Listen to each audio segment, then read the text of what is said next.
আসসালামু আলাইকুম। কেবল এই এসএসসি শেষ হইলো, এইচএসসিতে উঠবা এই সময় মনের মধ্যে একটা প্রশ্ন খুব জাগে। রেজাল্ট দেওয়ার আগে বা পরে যে ভাই আমি কি সায়েন্সে থাকবো না আর্টসে থাকবো না কমার্সে যাব? সায়েন্স থেকে সুইচ করব কিনা? এই চিন্তাটা সবচেয়ে বেশি মানুষজনের মধ্যে আসে। অনলাইনে প্রচুর মানুষজন প্রচুর কথা বলে। অনেকে বলে রেজাল্ট খারাপ হইলেই চলে যাও, অনেকে বলে পয়েন্ট কম হইলেই চলে যাও এবং তোমার মনে শুধু প্রশ্ন জাগে আর জাগে। তার উপরে আরও ঝামেলা হয় বাংলাদেশের অবস্থা। বাংলাদেশের মানুষজন আর্টস কমার্সের পোলাপানকে মানুষই মনে করে না। তোমার মনে আরও চিন্তা বাড়ে, কিন্তু আবার সায়েন্সও ভাল লাগে না। সো আজকের এই ভিডিওতে আমি তোমার সাথে কিছু গ্রাউন্ড রিয়ালিটি শেয়ার করব যে তোমার আসলে সায়েন্সে থাকা উচিত, আর্টসে থাকা উচিত নাকি কমার্সে যাওয়া উচিত, কোনটাতে যাওয়া উচিত, পড়াশোনা কেমন, কী টাইপের কোশ্চেন হয়, অ্যাডমিশনের অপরচুনিটি কেমন, ফিউচারে ক্যারিয়ার অপরচুনিটি কেমন, সব কিছু। যদিও তুমি ছোট মানুষ, বাট এগুলো জানতে হবে, নাহলে ধাম করে সুইচ করবা, পরে মারা খায় যায়, ভূত হয়ে যাবা। এই ভিডিওটা রেজাল্টের আগেই দিচ্ছি, কারণ এই চিন্তাটা এখনই করতে হবে, কারণ আগামী 1 জুলাইতে আমরা এইচএসসি 28 একাডেমিক অ্যাডমিশন ওয়েবিনার করতেছি, যেখানে পুরো এইচএসসি লাইফের পড়াশোনা একদিনে আমরা শুরু করব। সো যারা এখনও জয়েন হও নাই, আমাদের ফেসবুক গ্রুপের একটা লিঙ্ক দেওয়া আছে ডেসক্রিপশনে। এই যে এই ফেসবুক গ্রুপটাতে জয়েন হবা এখানে, হ্যাঁ, এই ফেসবুক গ্রুপটাতে জয়েন হবে। এখানে আমরা ওয়েবিনার করবো, অলরেডি 28,000 পোলাপান যুক্ত আছে। ইট ইজ কমপ্লিটলি ফ্রি এবং একটা গুগল ফর্ম দেওয়া আছে আমাদের ওয়েবিনারের প্রি বুকিংয়ের জন্য। এটাও ফিল আপ করে ফেলবা, নোটিফিকেশন পাবা, ডিসকাউন্ট পাবা, ঠিক আছে? সো আমরা চলো শুরু করি। ওকে, সো আমাদেরকে প্রথমে যেটা সমাজে প্রচলিত কথা, যে পয়েন্ট কম পাইলে যে ভাইয়া আমি 4 পয়েন্ট পাচ্ছি, হ্যাঁ, 4 পয়েন্টের নিচে পাচ্ছি বা 4 পয়েন্ট থেকে 5 পয়েন্ট পাচ্ছি, আমার কি আর্টসে বা কমার্সে সুইচ করা উচিত কিনা? প্রথমত তুমি যদি পয়েন্ট দেখে আর্টস কমার্সে যাও বাবা, তাহলে এবারও তোমার পয়েন্টটা আরও কম আসবে। এবার তো তাও মোটামুটি আসছে, পরের বার পয়েন্টটা আরও অনেক কম আসবে। পয়েন্ট দেখে কখনো এদিকে যাবা না, তোমাকে যাইতে হবে রিয়ালিটি দেখে বা ভিতরের পড়াশোনা দেখে। উদাহরণস্বরূপ বুঝাই বলি, ধরে নাও তুমি সায়েন্স থেকে 4.5 পাইছো, বা ধরো 4/4ই পাইছো। ঘটনাটা কি হয়েছে যে তুমি কেমিস্ট্রি খুব একটা পারো নাই, পড়োও নাই, ভালো টিচারও ছিল না, এবং তোমার পুরা পড়ার স্ট্র্যাটেজি কেমিস্ট্রিটার ভুল ছিল। এখন তোমার কিন্তু ম্যাথ খুব একটা ভাল লাগে না, তোমার বায়োলজি খুব ভাল লাগে, মুখস্থ টাইপের জিনিসপাতি ভাল লাগে। এখন তুমি মনে করো একবারে চলে গেলা কমার্সে। তুমি ভাবলো যে আর কমার্স ফির কি জিনিস, এটাই তো সোজা। পরে যায় দেখলা অ্যাকাউন্টিং খোলার পরে যে অ্যাকাউন্টিংয়ের 4টি বই, ফার্স্ট পেপারেরও নাকি 2টা পার্ট, সেকেন্ড পেপারেরও নাকি 2টা পার্ট, আর 4টি বই ম্যাথ দিয়ে ভরা, ম্যাথ আর ম্যাথ, এবং এক একটা ম্যাথ 2-3 পেজ করে। তখন কিন্তু মামা মারা, পুরাই মারা। সো পয়েন্টের উপর বেসিস করে কখনো গ্রুপ চেঞ্জ করবা না। গ্রুপ চেঞ্জ কখনোই পয়েন্টের উপর না। হ্যাঁ, ইট ক্যান বি সেড যে হ্যাঁ ভাইয়া 4-এর নিচে পাইছি, বিলো 4, মানে বুঝাই যাচ্ছে যে আমার বুঝাবুঝির দক্ষতা খুব খারাপ। সেটা তুমি বলতে পারো, একটা মোটামুটি জেনারেল স্টেটমেন্ট দেওয়া যাইতে পারে যে পয়েন্ট কম হওয়ার কারণে আমি গ্রুপ চেঞ্জ করলাম। But this is not the practice.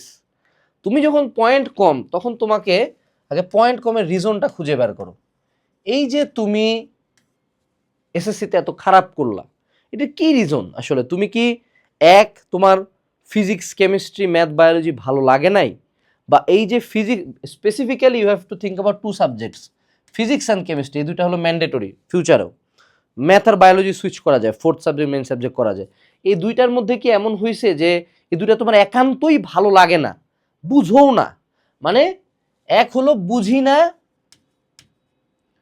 2 হলো ভালো লাগে না। এই দুইটা ওয়ার্ড ইউজ করবা। নট পারি না, পারি না কোনো ওয়ার্ড না। তুমি যদি ভালো মতো পড়তা, প্র্যাকটিস করতে, ঠিকই পারতা। বুঝি না, ভালো লাগে না, যদি এই অবস্থা হয় সাবজেক্টগুলো যে ভাই সায়েন্সেরগুলো ভালোই লাগে না, অনেক কষ্ট করে ক্লাস 8 থেকে পড়ছি, কোনো রকম টিটিপি পাবলিক আমি টাইনা টুইনা পাস, তাইলে এটা যদি তোমার রেজাল্ট খারাপের রিজন হয়, তাইলে দেন ইউ ক্যান সুইচ। কোনটাতে সুইচ করবে সেটা পরে আসতেছি।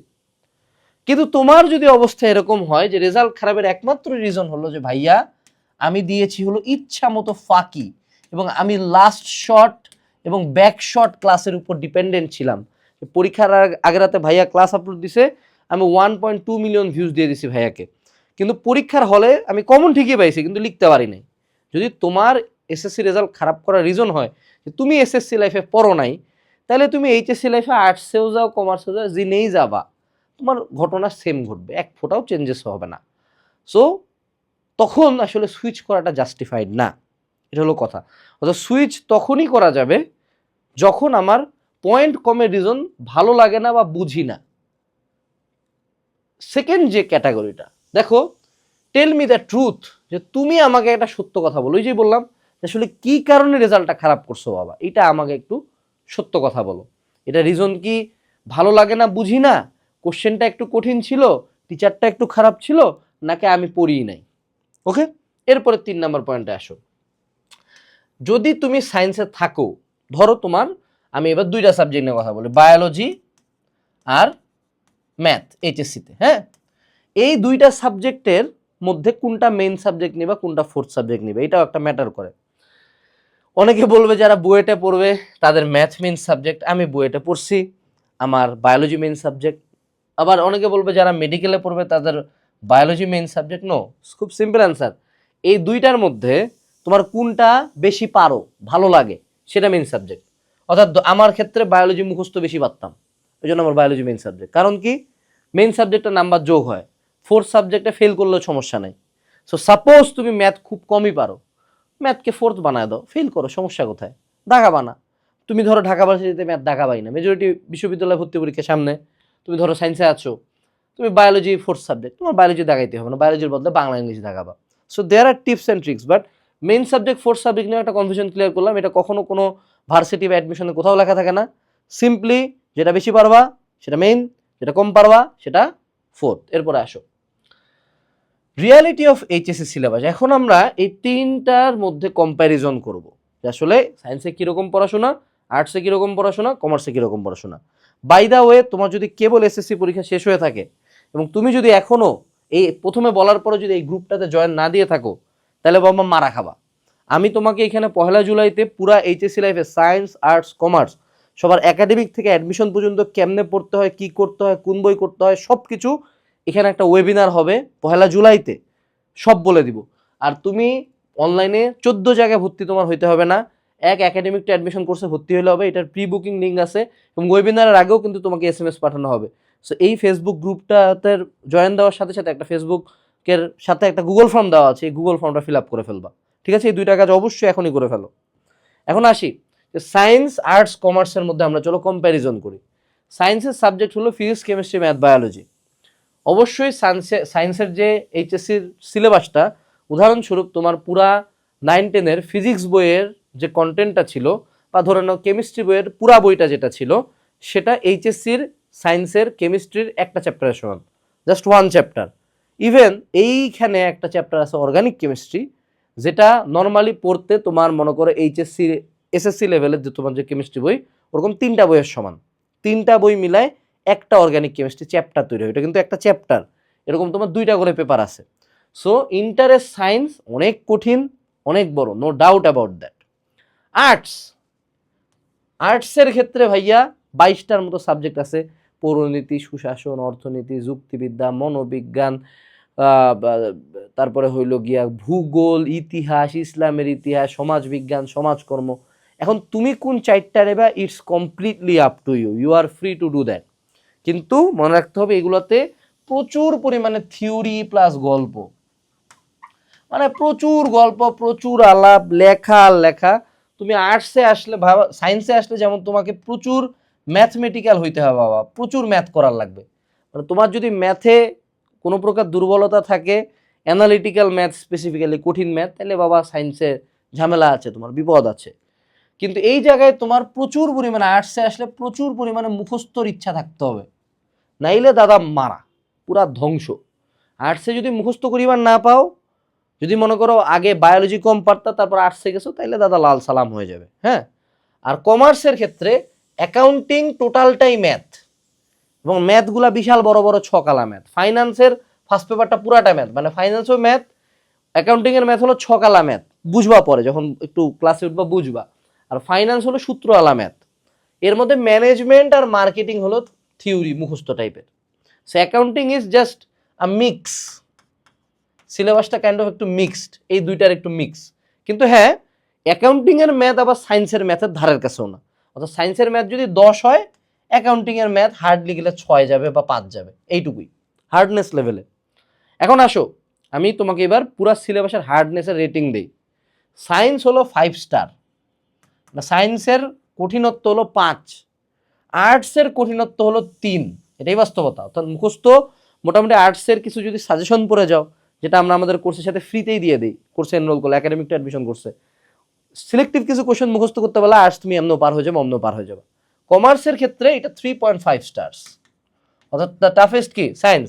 আর্টস কমার্সের পোলাপান চেতিও না, রিয়ালিটি এটাই। হ্যাঁ, সো 3.5 স্টার্স, হয়তো বা কিছু ক্ষেত্রে 4 স্টার্স দেওয়া যেতে পারে। হার্ডনেস লেভেল, যে কতটুকু কঠিন এখান থেকে পড়ে পাস করা। এরপরে আসো আমাদের, বলো দেখি সায়েন্স আর্টস কমার্সের মধ্যে বাংলাদেশে সবচেয়ে বেশি স্টুডেন্ট কোথায়? সায়েন্সে না? হ্যাঁ, রং। সবচেয়ে বেশি স্টুডেন্ট আর্টসে। আর্টসে প্রায় 5 লাখ স্টুডেন্ট পড়ে, সায়েন্সে পড়ে 2.5 লাখ, অর্থাৎ আর্টসের অর্ধেক। কমার্সে পড়ে এটারও অর্ধেক, 1,25,000। ঠিক আছে? সো তুমি ভাবিও না যে আর্টস খুবই দুর্বল, আর্টসে প্রচুর মানুষ পড়ে, কিন্তু হ্যাঁ এদেরকে অনলাইনে অত অ্যাক্টিভ দেখা যায় না। এখন আসো অ্যাডমিশনে আসলে কি ঘটনা ঘটে, অ্যাডমিশনটাও বড় ফ্যাক্টর। মনে রাখতে হবে আমাদের সবচেয়ে বেশি সিট বাংলাদেশে আছে সায়েন্সের জন্য, নট গানা লাই। হ্যাঁ, আর্টসের জন্য সিট আছে, সেকেন্ড পজিশনে হলো আর্টস, আর সবচেয়ে কম সিট থাকে হলো কমার্স। কিন্তু সবচেয়ে কম সিট থাকলে কি হবে? হ্যাঁ, তো স্টুডেন্টই কম। স্টিল কমার্সের ক্ষেত্রে অপরচুনিটিস কম। যেমন সায়েন্সের ক্ষেত্রে আমি বলি ভার্সিটি ইউনিট আছে, মেডিকেল আছে, ইঞ্জিনিয়ারিং আছে, কৃষিগুচ্ছ আছে, এই 4টা স্পেশালি শুধু সায়েন্স। হ্যাঁ, বাকি প্রত্যেকটা বিশ্ববিদ্যালয়ের বি ইউনিট আছে, এটা যখন আর্টসে পড়বা তখন তুমি বি ইউনিটে এক্সাম দিবা, আবার সি ইউনিট আছে, এখানেও তুমি এক্সাম দিবা।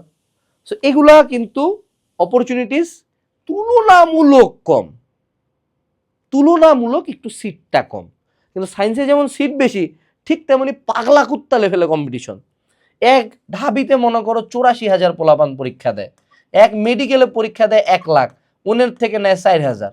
আর মনে করো তোমার এখানে কমার্সে পরীক্ষা দিবে 15,000, নিবে ওখান থেকে মনে করো 700। সো মানে রেশিও করলে আলটিমেট গেমটা সেম, বাট অ্যাডমিশনের রিয়ালিটিও তোমাকে আমি বললাম। এরপরে আসো বাবা ক্যারিয়ার অপরচুনিটি নিয়ে একটু কথা বলি। যদিও তুমি ছোট মানুষ, পারলে তোমার গার্ডিয়ান বা বড় ভাইয়া আপুকে জিজ্ঞেস করবা। ক্যারিয়ার অপরচুনিটি হইলো তুমি সায়েন্স থেকে বের হয়েও 100% বেকার, তুমি আর্টস থেকে বের হয়ে 120% বেকার, তুমি কমার্স থেকে বের হয়েও 180% বেকার। বাংলাদেশে বেকারত্ব হলো বাস্তবতা। যে তোমাকে গপ্প দিবে যে সায়েন্স থেকে বের হয়ে চাকরি আর চাকরি, বুয়েট থেকে বের হয়েও চাকরি আর চাকরি, মানে বের হইলেই চাকরি নিয়ে বসে আছে, হ্যাঁ, এই ঘটনাটা পুরাটা রং। বাংলাদেশে চাকরির বাজার একদম ধ্বংস, নিকৃষ্ট। অর্থাৎ তুমি অ্যাডমিশন টাইমে যতটুকু কম্পিটিশন পাবা, চাকরির বাজারে তার 100 গুণ বেশি, 1 গুণ 2 গুণ না, 100 গুণ বেশি কম্পিটিশন, 100x। ঠিক আছে? হ্যাঁ, এটা সত্য বিদেশে যাওয়ার জন্য সায়েন্স বেটার অপশন, এটাও সত্য সায়েন্সের চাকরি অবশ্যই নিঃসন্দেহে বাংলাদেশে এই 26 সালে আসে বেশি, এটা অস্বীকার করার কোনো উপায় নাই। হ্যাঁ, কিন্তু হ্যাঁ আর্টসের ক্ষেত্রে আমাদের গভর্নমেন্ট জবের ভালো অপরচুনিটিস আছে। মেজরিটি আর্টসের পোলাপান গভর্নমেন্ট জবে মোটামুটি এক্সেল করে, যদিও সায়েন্সের পোলাপান ধীরে ধীরে এখন এদিকে যাচ্ছে। হ্যাঁ, কিন্তু গভর্নমেন্ট জবের অপরচুনিটি আছে। কিন্তু হ্যাঁ, আদার জবস আর্টসের ক্ষেত্রে একটু লিমিটেড, আদার জবস লিমিটেড। নিঃসন্দেহে আর্টসের ক্ষেত্রে আদার জবের অপরচুনিটিস লিমিটেড, বাট বাস্তবতা হলো এটাই। তুমি এই ক্যারিয়ারের অপরচুনিটি কি থেকে পড়ছো এটার চেয়ে বেশি ম্যাটার করে তোমরা যখন সামনে ইউনিভার্সিটিতে উঠবা, বড় হবা, ওই ইউনিভার্সিটি লাইফে তুমি কি করছো, আসলে তুমি কোন বিভাগের, এটা খুব কম ভ্যালু অ্যাড করে। বাট বিদেশ যাওয়ার ইচ্ছা থাকলে science is the safest option. আর দেখো কমার্সের ক্ষেত্রে এই যে আমরা বলে শুনি না, এই জিনিসটা ছোটবেলায় বলে দিচ্ছি, ফিউচারে একটু ঘাটাঘাটি করে, আইবিএ, এটা হলো মানে এই অ্যাডমিশন টাইমেরই আরেকটা অপশন, বুয়েট মেডিকেলের মতো। আইবিএ হলো কমার্সের। আবার সামনে শুনবা হলো বিবিএ নামে একটা সাবজেক্টের নাম শুনবা, সবাই পড়ে এটা, এটাও কমার্সের। এই যে বিভিন্ন ব্যাংক আছে না, ব্যাংকে দেখো না মানুষজন বসে কাজ করতেছে, ব্যাংকের ম্যানেজার, তারপর হলো বাংলাদেশ ব্যাংকে যারা চাকরি করে, এরাও সব কমার্সের। ঠিক আছে? সো কমার্সের একটা বড় অংশ হলো ব্যাংক দিকে যায়। ইভেন সায়েন্সের বুয়েটের পোলাপান এমবিএ করে, এডিও কমার্সের। সো কমার্সের অপরচুনিটিসটা অবশ্যই আমি বলবো মিড, অর্থাৎ সায়েন্সের যদি একটু আমরা ম্যাক্স ধরি, এটা মিড আর এটা হলো লো। সো তোমাকে এখন 3টার মধ্যে ডিসাইড করতে হবে বাবা। বাট মুদ্রা কথা একটাই মনে রাখবা, এখানে যত গপ্প দিচ্ছি সব মিথ্যা কথা। বের হয়ে 120% তুমি বেকার থাকবা, তোমাকে চাকরি খুঁজার লাগবে, কম্পিট করার লাগবে। কেউ চাকরি নিয়ে কারোর জন্য বসে নাই। প্রথম বের হওয়ার পরে 2 থেকে 3 বছর সবাই বসে থাকে, ইভেন তুমি যদি প্রথম বিসিএসটা পাও, যে বিসিএস সোনার হলেন, ও দিয়ে তোমার পাইতে পাইতে 5 বছর চলে যাবেই। সো তোমাকে এটা মানে নিতে হবে। বাংলাদেশের আর্থসামাজিক বাস্তবতা এইটাই, যে বেকারত্বের হার অনেক বেশি। এখন আসো, মার্কেটের পারসেপশন কি, বাপ মায়ের গার্ডিয়ানের পারসেপশন কি সায়েন্স আর্টস কমার্স নিয়ে, এটাও ম্যাটার করে। তুমি যতই বলো my life my rules, but অবশ্যই পাশের বাড়ির আন্টি তোমার মাকে যখন প্রভাবিত করবে, তখন তোমার লাইফটা হেল হয়ে যাবে। সো মার্কেটের পারসেপশন হলো সায়েন্স ম্যান হলো সেরা, উফ ও তো ব্রাহ্মণ, ঠিক আছে, ব্রাহ্মণ একটা ছেলে, ও মাই গড, কঠিন একটা অবস্থা, সায়েন্সে পড়ে, ছেলে আমার হবে ডাক্তার আর ইঞ্জিনিয়ার, পরে দুজনই বেকার, ঠিক আছে। আর্টসের পারসেপশন হলো ছি আর্টসে পড়ে, ছি আর্টসে পড়ে, এটাই বাস্তবতা। যদিও রিয়ালিটি আর্টসের জন্য অনেক বেটার, আর্টসের নাম্বারই বেশি, আর্টসের গভর্নমেন্ট জবও অনেক পরিমাণে মানুষজন আর্টস থেকে গভর্নমেন্ট জবে যায়, স্টিল কারেন্টলি মার্কেট পারসেপশন ইস ছি আর্টসে পড়ে, এটা মানতে হবে। কারণ তুমি মোটামুটি একটা ইজিয়েস্ট চয়েস নিচ্ছ এবং মার্কেট এইভাবেই তোমাকে জাজ করবে। আমার কাজ হলো গ্রাউন্ড রিয়ালিটি বলা, আমি কোনো সস্তা কথা বলি না। আর কমার্সের কথা হলো, ও ভাবি কমার্সে পড়ে, ও ও ছি, ও ওরে আল্লাহ, 3টা রিয়াকশন, ঠিক আছে। এখন দেখো আমি তোমাকে এখানে আরেকটু ভালো কথা বলি। ধরো তুমি পারসেপশন অনুযায়ী সায়েন্স নিলা, তারপর ফেল করলা, ওই সেম ছি বলা আন্টি এবার তোমাকে নিয়ে ফেসবুকে পোস্ট দিয়ে দেবে, এলাকায় পোস্টারিং করে পারবে যে এই ছলটা ফেল করছে। সো এই যে পারসেপশনটা, তুমি যদি বাবা বুয়েটেও পড়ো, দেয়ার আর পিপল যারা বুয়েট চিনে না, গ্রামে যাবা বলবে কি এর বুয়েট, এর কি প্রাইভেট নাকি, মেডিকেলে কেন পড়িস নাই। অর্থাৎ বাংলাদেশের মনে করো গ্রামের দিকে মেডিকেল খুব, ডাক্তার খুব লুক্রেটিভ একটা জিনিস, হ্যাঁ, বুয়েট গুনে না। সো বাংলাদেশের বাস্তবতা হলো বাবা, তুমি একমাত্র যদি মইরে যাও, অর্থাৎ কালকে সকালবেলা তুমি মইরা গেলা, হ্যাঁ, তাও সুইসাইড করা যাবে না, সুইসাইড করলেও একে তো জাহান্নাম হবে, দুইয়ে হলো মানুষজন আরও গালি দিবে। বাট ধরো তুমি কালকে মইরে গেলা, নর্মালি কোনো একটা রোগ হয়ে মইরে গেলা, হ্যাঁ, সেই কেসে মানুষজন বলবে তুমি তো সেরা, ছেলেটা খুব ভালো ছিল, লোকটা খুব ভালো ছিল, এত ভালো লোক হয় না, ঈশ্বরে আল্লাহ নিয়ে গেল। তার আগে পর্যন্ত তুমি নিঃশ্বাস কেন জোরে নিচ্ছে, এটাও ফল্ট, যা করবা বাঁচে থাকাটাই ফল্ট এই দেশে। সো এই পারসেপশনের পার্টটা আমি তোমাকে জানাইলাম, স্টিল আমি বলবো যে এইটা দেখে ডিসিশন নিবা না, উপরের বাকি পয়েন্টগুলো দেখো, ঠিক আছে। সো আমি তোমাকে সব কিছু বললাম বাবা, এখন আমি আবারও বলবো the choice is yours, what you should really do now. আমি বলবো খুব সিম্পলি বলি, যদি তোমার মনে হয় সায়েন্স খুব কঠিন ছিল, লাইনটা কি, সায়েন্স কি তোমার কাছে খুবই কঠিন লাগছিল 9-10-এ, যদি হ্যাঁ হয় আর্টস কমার্সে চলে যাও, যদি ম্যাথ মোটামুটি করতে ভালো লাগতো তাহলে কমার্সে যাও, যদি মনে হতো ম্যাথ ফেলা তাহলে আর্টসে চলে আসো, শেষ, পুরো ভিডিও সামারি 1 লাইনে শেষ করে দিলাম। তারপরে কি করবা, ডোন্ট ফাকিং লুক ব্যাক, ঠিক আছে।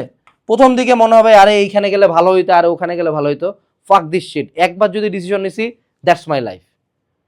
আর্টসে যদি গেছি ওকে, আর্টসে আমাকে টপ হইতে হবে, কমার্সে যদি হয়েছি ওখানে আমাকে টপ হইতে হবে। মনে রাখতে হবে তুমি যেইটা ডিপার্টমেন্টই নাও, কোনোটাতে ভালো রেজাল্ট করা ইজি না, কোনোটাতে চান্স পাওয়া ইজি না, প্রত্যেকটাতেই টপে যাওয়ার জন্য you have to work fucking hard.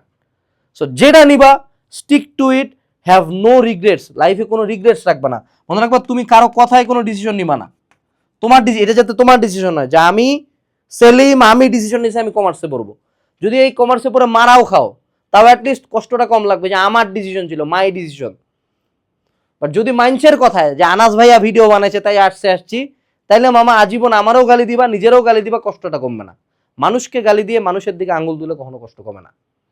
যে কোনো একটা চুজ করবা আজকের এই ভিডিওর পরে, মোটামুটি 6 আওয়ার একটা টাইম নিবা চিন্তা করার জন্য, খাতা কলম নিয়ে বসবা, লিখবা, নোট ইট ডাউন, তারপরে একটা চুজ করবা, তারপরে এই যে ফেসবুক গ্রুপটাতে জয়েন দিবা, এই গুগল ফর্মটা ফিল আপ করবা। তোমার সাথে ওয়েবিনারের দিন দেখা হবে, সায়েন্স আর্টস কমার্স 3টারই কথা হবে, 3টারই কোর্স লঞ্চিং হবে। আমরা এইচএসসি লাইফ যে লেভেলে আগাবো বাংলাদেশের কেউ আগাবে না। Best of luck, tata.